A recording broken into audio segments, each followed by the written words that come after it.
As long as I'm in ministry, I always enjoy those moments of when you're watching a video and I get to just look out. A lot of people we love dearly here, old friends and new friends, and there are people here who are new to our family here at the church, and I just love that you're here worshiping with us each Sunday. On behalf of my wife and I and the staff and all the elders, we want to wish you a Merry Christmas this year. We hope you have a really good one.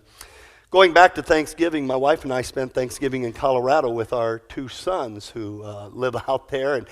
And then we took a day, found a picture-perfect moment and a picture-perfect day. We drove up deep into the mountains, and then we got out and we hiked even higher into the mountains. Everything was snow-covered. It was just gorgeous, and we found this frozen lake up there. Now, we weren't the only ones up there. There were others up there. And they were out walking on the ice. Now, ice in November, if it was this community, I would have never done it. But, it looked safe, and they were out there walking, but then it dawned on me, well, they're much skinnier than me, but I'm gonna do this anyway. And so I walked out on the ice, and the boys, they were trying to get me to cross the entire lake. I did do that. But it was so unnerving. I'm going to be honest with you. I was not convinced that ice was ready to hold me up. And then especially when you got two grown sons who are jumping up and down on the ice beside you because they think that's funny. But we captured this great moment, this great picture. The ice did hold. But I wouldn't put a lot of confidence in ice. Does Jesus hold us in the troubles and the struggles of this world? I mean, would you say yes to that to people? Does Jesus really hold tight during these times? We're in a series we titled Plastic Christmas, and it all has to do with my imagination on these plastic nativity scenes that we knew would be coming out all over our community. I'm using it as a metaphor. There's nothing wrong with plastic, by the way. If you want to put plastic in your yard, go for it. That's fine, because it is really hard to find real people to sit out there night after night. But it got me thinking how our society, they'll put up with plastic for a while because they know that in a very short season, you will put that away. And secular society loves the idea of a plastic Jesus that gets put away quickly. Don't leave him in our faces too long. We'll endure it for a short season, but the minute that season is over, you put him away. And that got me thinking about how secular society presents Christmas versus how God presented Christmas. And if you would have never heard the Christmas story before in your life, trust me, as you would be reading the Christmas story, there'd be much more awe and shock and amazement as you read that story. But you know the story so well. Can it even impact you anymore? And that's what got me thinking this season about plastic Christmas. So last week we talked about the problem with secular society's plastic Christmas is that it's hollow. There's no substance to it. And we serve a Lord who's real flesh and blood, and he's alive. Today, my thoughts turn to the problem with plastic Christmas is it doesn't stand up in storms. It takes a very little breeze out in your yard to blow that down, to knock that over.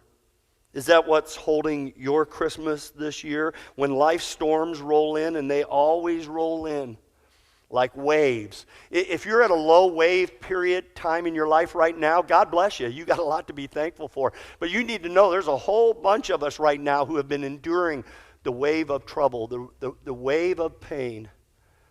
And the minute one comes and crashes down on us, it seems like the next one is mounting and it's on its way.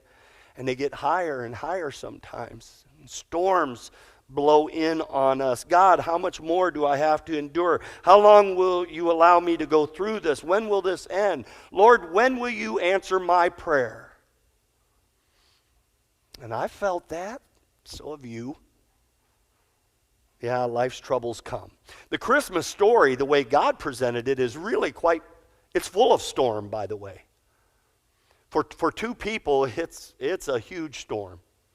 Now, God told us a long time ago, I need you to look for a sign that I'm working in this world. The sign, he talks about this in Isaiah chapter 7. Therefore the Lord himself will give you a sign. Behold, a virgin will be with child and bear a son. All right, man, the weight of that alone, that was shared 600 years, 700 years before Jesus came. God said, this will be a sign that I'm working in this world. Look for a virgin who gives birth to it. Man, those words don't even come together. But God said, this is what I'm going to hang my reputation on. I don't know if you believe in a virgin birth or not. If you're an atheist and you're with us today because someone invited you in, we're glad you're here. We love people who come and investigate Christianity. But you believe in one miracle or the other. You either believe in a virgin birth of a universe, that it came out of nothing, or you believe in the virgin birth of Jesus. And you get to choose which miracle you're going to hang your faith on today. Even though it was a miracle birth, it still came with a huge storm for two people, Mary and Joseph. First of all, Mary. Mary was a long way from home. She was pregnant. It was not her new husband's baby. She told this strange story to her parents, but they were conservative people. They didn't believe her. She told it to her friends, and they denied her and rejected her. Then she's married and she's faced with this long trip. They're a very poor couple. She's scared. There's no room in the inn when they get to Bethlehem. For most women in Mary's day, they would have had the pleasure of having their mother near for their first birth. For most women in Mary's day, they would have had the joy of having the happiness shared with their sisters. For most women back then, they would have had this unbelievable moment of seeing their father lift that child and bestow a blessing on it. For most women back then, they would have been in a house to deliver a baby and not in a barn and not straw for a bed. For most women back then, they would not have had to use a trough for a bassinet. Do you understand the storm that Mary was in? How did she get through it? Joseph also. Joseph was a man of strong conviction, an upright man, a man with a really good reputation, committed to the law. And every one of his friends and family members thought that Mary's pregnancy was his doing. How would you like to serve God faithfully all your life, but in the end, have to walk through a community where people wag their heads at you and question your reputation when you knew you had done nothing wrong? Joseph could have rescued his reputation by divorcing Mary, by not going through with the wedding, and that was his original plan until an angel stepped in and said, "Oh, don't be afraid." And when Joseph decided to obey God, he accepted the storm that God was bringing into his life. In fact, it tells us in Luke chapter 3 that people always thought Jesus was Joseph's son. Now, Jesus himself was about 30 years old when he began his ministry. He was the son of, so it was thought, of Joseph. Yeah, they all thought that, especially after he married her. You know, in the middle of this mess, in the middle of this struggle, in the middle of their circumstances, in the middle of their storm, they do the right thing. They choose to obey God and stay close to Jesus. There's keys here on how to get through storms, by the way. They chose to obey God and to stay close to Jesus. And even though these two people were in the middle of their storm, and then they're in the middle of a story about grace also.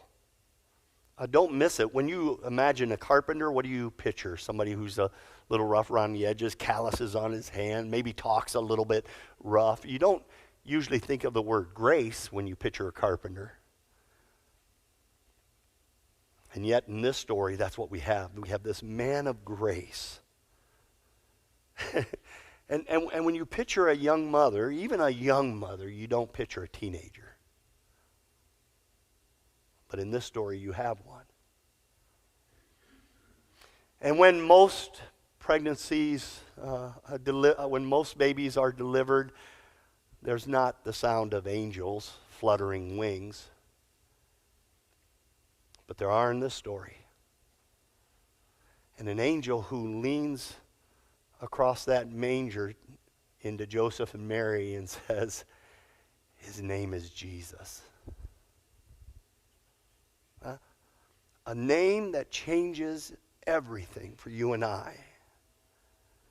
Just because you have Jesus in your life doesn't mean that life will be easier. Just because you have Jesus doesn't mean you're promised a calm passage. It does mean you get a safe harbor one day, but it doesn't promise a calm passage. And so all of us must navigate, all of us must sail the seas of storm through this world. Jesus did say, one day, the troubles and the pains and the hurts and the tears will all end. One day. He said, in fact, right now, I am preparing for you a place where there is no hurts, no troubles, no pains, no tears.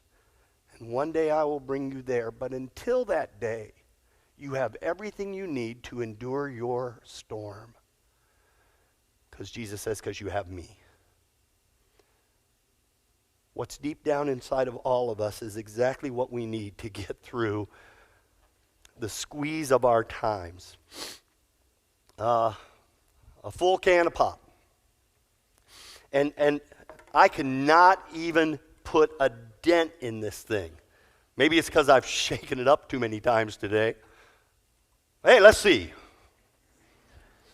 I cannot, I can't even put a dent in that. This one's empty.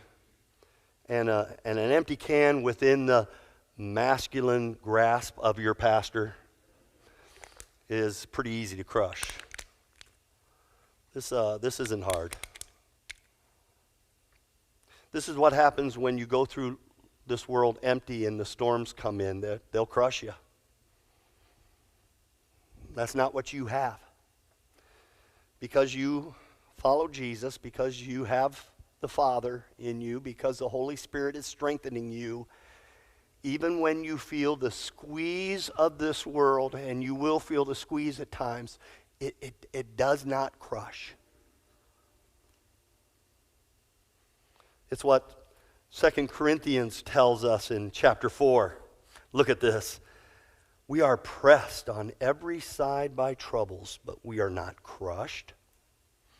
We are perplexed. Man, do we have questions? God, what are you doing? But we're not in despair. We are hunted down. Man, troubles come at us like a pack of dogs, but we are never abandoned by God. And it's true for everyone in this room. We've all been knocked down from time to time, but we are not destroyed. Man, if you have Jesus today, you have everything you need to get through these troubles.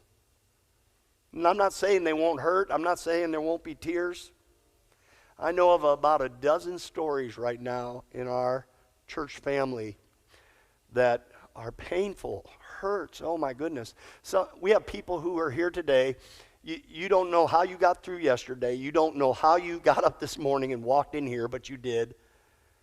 And you have no idea how you're going to get through tomorrow. The same way that Joseph and Mary did in their storm. You're going to keep obeying God, and you're going to lean on Jesus. That's how you're going to do it. Because if you have Jesus, you have exactly what you need to get through. And yeah, as your pastor, I wish I had a magic wand and wave it over your life and make your life storm-free, but I can't. God uses storms to reshape us. God uses storms to guide us, to lead us, to bring us to a special place in our life. There are people who, even though you believed in God, you weren't open to worshiping God week in and week out until a storm came in your life. And then all of a sudden you found your way into here, and you're falling in love with us, and we're falling in love with you, and you're finding a church family and the beauty of community that God intended for you. And suddenly this is like, wow. How did I get through without this? You need us and we need you. But all of us in this room need Jesus. And if you have Jesus, Jesus stands up. This is not thin ice you're on. He stands up. He holds us in the storms. He does not get knocked over. And even when you and I go through the pains of this world, you're going to be okay. You're going to be all right. Because you have Jesus.